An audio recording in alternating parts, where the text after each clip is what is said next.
जय श्री राम। प्रिय मित्र हो, आज हम आपको जीवन में सफलता के लिए रामायण के एक पवित्र अध्याय का श्रवण करा रहे हैं। आज हम देखने वाले हैं इंद्र के द्वारा राजा सगर के यज्ञ संबंधी अश्व का अपहरण, सगर पुत्रों द्वारा सारी पृथ्वी का भेदन तथा खोदना तथा देवताओं का ब्रह्मा जी को यह सब समाचार बताना। मित्र हो, इस परम पवित्र अध्याय को शुरू करने से पहले कमेंट में जय श्री राम लिखकर चैनल को सब्सक्राइब कीजिए। जय श्री राम। विश्वामित्र जी की कही हुई कथा सुनकर श्री रामचंद्र जी बड़े प्रसन्न हुए। उन्होंने कथा के अंत में अग्नि तुल्य तेजस्वी विश्वामित्र मुनि से कहा, ब्राह्मण, आपका कल्याण हो। मैं इस कथा को विस्तार के साथ सुनना चाहता हूँ। मेरे पूर्वज महाराज सगर ने किस प्रकार यज्ञ किया था, उनकी वह बात सुनकर विश्वामित्र जी को बड़ा कुतूहल हुआ। वे यह सोचकर कि मैं जो कुछ कहना चाहता हूँ उसी के लिए ये प्रश्न कर रहे हैं, जोर जोर से हंस पड़े। हंसते हुए से ही उन्होंने श्री राम से कहा, राम, तुम महात्मा सगर के यज्ञ का विस्तार पूर्वक वर्णन सुनो। पुरुषोत्तम शंकर जी के ससुर हिमवान नाम से विख्यात पर्वत विंध्याचल तक पहुंचकर तथा विंध्य पर्वत हिमवान तक पहुंचकर दोनों एक दूसरे को देखते हैं। इन दोनों के बीच में दूसरा कोई ऐसा ऊंचा पर्वत नहीं है जो दोनों के पारंपरिक दर्शन में बाधा उपस्थित कर सके। इन्हीं दोनों पर्वतों के बीच आर्यवर्त की पुण्य भूमि में उस यज्ञ का अनुष्ठान हुआ था।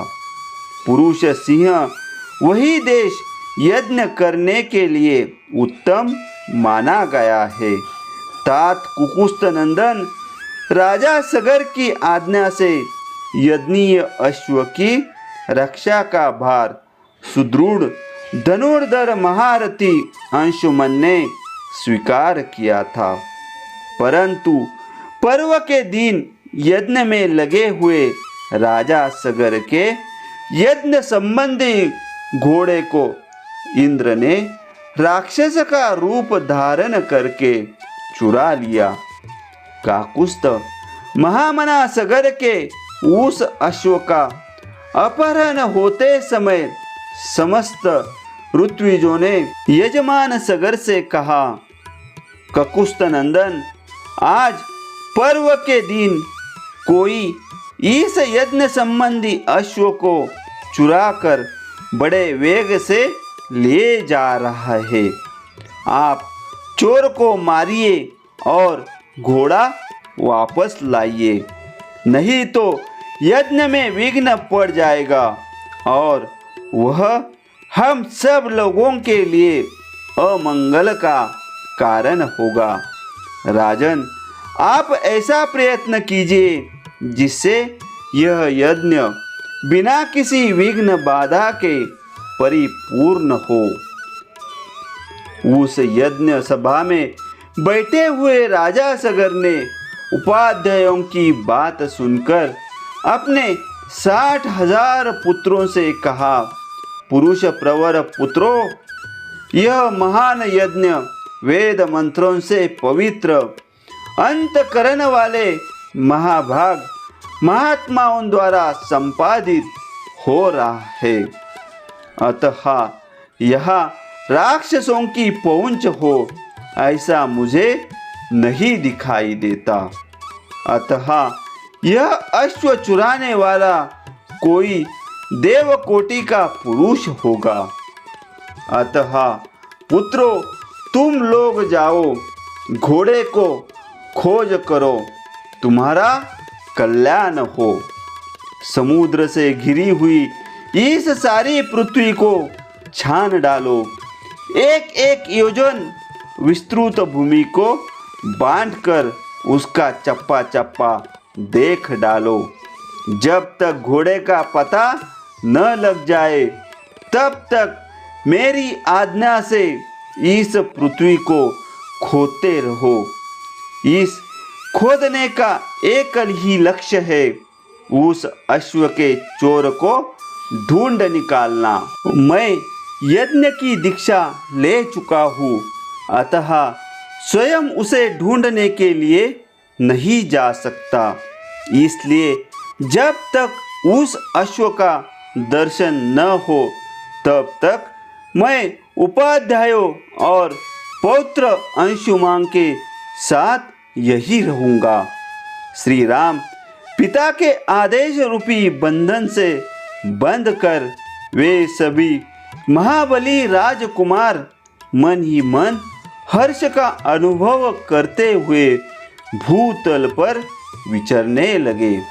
सारी पृथ्वी का चक्कर लगाने के बाद भी उस अश्व को न देखकर उन महाबली पुरुष सिंह राजपुत्रों ने प्रत्येक के हिस्से में एक एक योजन भूमि का बंटवारा करके अपनी भुजाओं द्वारा उसे खोदना आरंभ किया। उनकी उन भुजाओं का स्पर्श वज्र के स्पर्श के भांति दुस्सह था। उस समय वज्र तुल्य शूलों और अत्यंत दारुण हलों द्वारा सब ओर से विदीर्ण की जाती हुई धरती आर्तनाद करने लगी। रघुवीर उन राजकुमारों द्वारा मारे जाते हुए नागों, असुरों, राक्षसों तथा दूसरे प्राणियों का भयंकर आर्तनाद गूंजने लगा।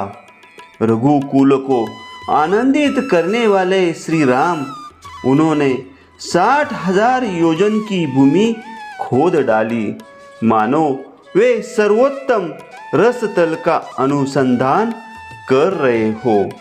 नृपश्रेष्ठ राम इस प्रकार पर्वतों से युक्त जम्बू द्वीप की भूमि खोदते हुए वे राजकुमार सब और चक्कर लगाते लगे। इसी समय गंधर्वों, असुरों और नागों सहित संपूर्ण देवता मन ही मन घबरा उठे और ब्रह्मा जी के पास गए। उनके मुख पर विषाद छा रहा था। वे भय से अत्यंत संत्रस्त हो गए थे। उन्होंने महात्मा ब्रह्मा जी को प्रसन्न करके इस प्रकार कहा, भगवान सगर के पुत्र इस सारी पृथ्वी को खोदे डालते हैं और बहुत से महात्माओं तथा जलचारी जीवों का वध कर रहे हैं। यह हमारे यत्न में विघ्न डालने वाला है। यह हमारा अश्व चुरा कर ले जाता है। ऐसा कहकर वे सगर के पुत्र समस्त प्राणियों की हिंसा कर रहे हैं। इस प्रकार रामायण का यह परम पवित्र अध्याय संपन्न हुआ। अगला अध्याय सुनने के लिए चैनल को सब्सक्राइब कीजिए और कमेंट में लिखिए जय श्री राम।